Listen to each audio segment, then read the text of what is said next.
Ngozi of Botswana at the other end of the spectrum. He's in lane 2. All the athletes to aim at outside of him. Botswana was 6th last year in Eugene. The absence of Belgium. They didn't qualify here for the final. There could be a bronze medal up for grabs. It was gold for the United States, silver for Jamaica next time round, and they return very strong quartets here for the final of the men's 4x4.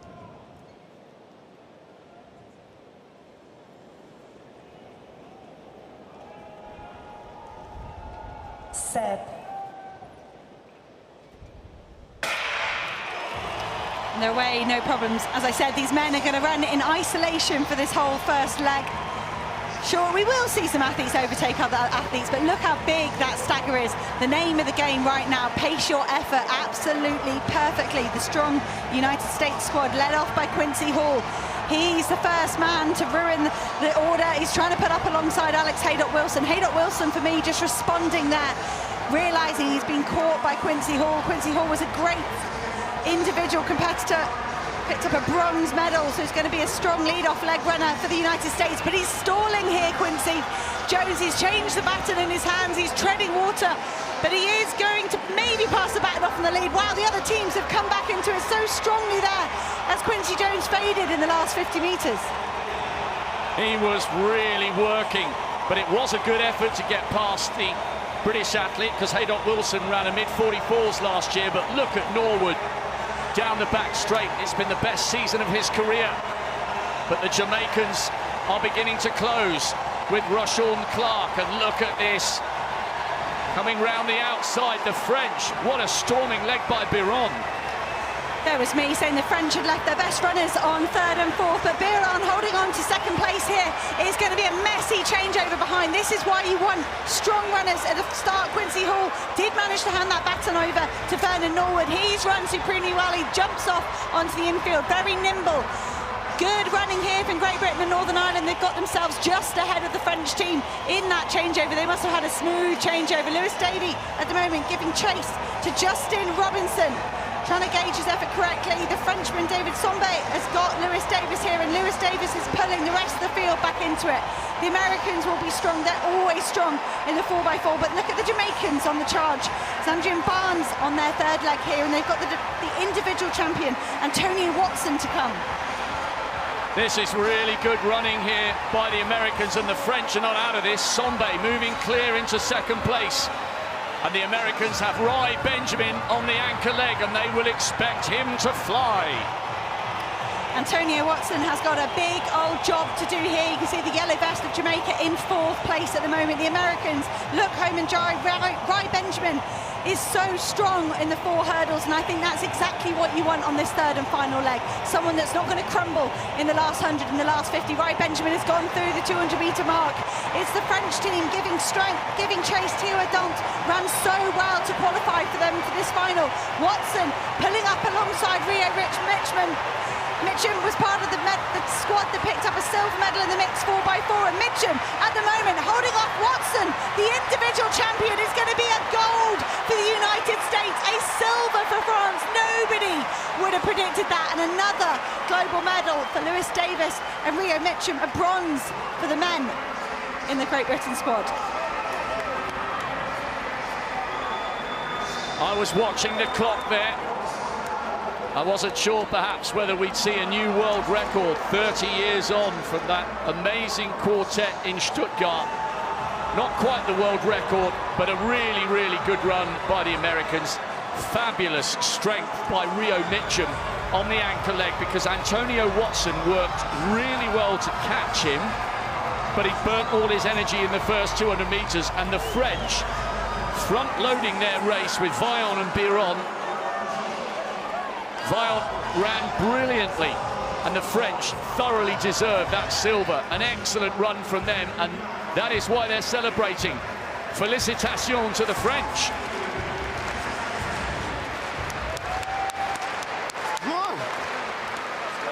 Mixed silver for the British 4x4, and now a men's 4x4 bronze. Come on, Davey, delighted. But once again, the Americans on top in a relay. Took both the 4x1s They can't make it 4 in the relays because the American women were disqualified yesterday.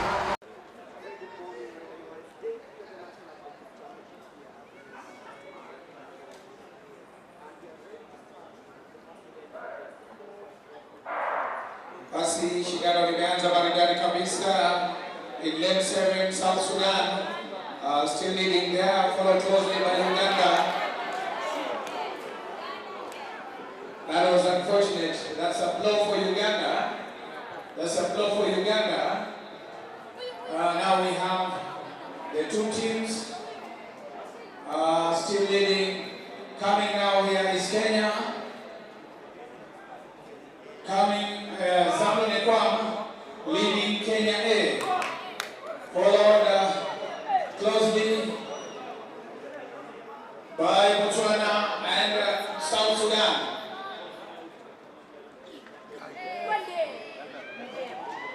That is Kenya, Uganda, and then Kenya B. We have Kenya leading, Botswana following closely, Kenya B, and South Sudan. That's a big blow for Uganda. We are sorry, but now we have to move.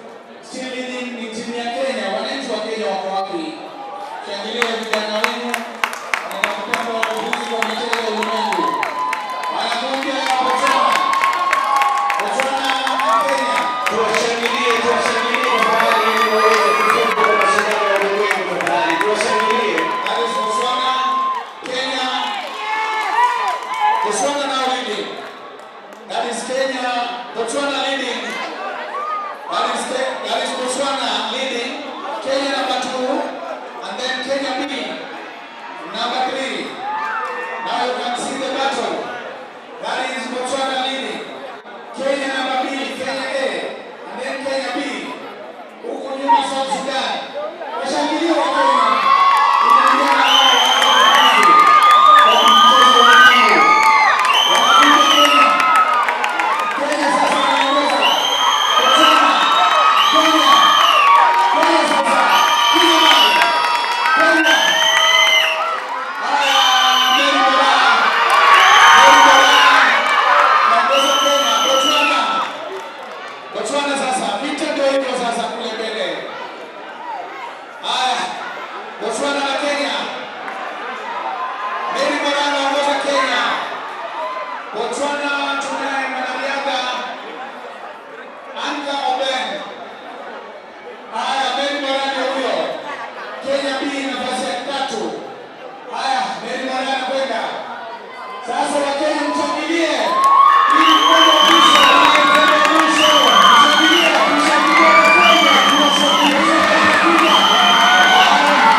Wow.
Buenas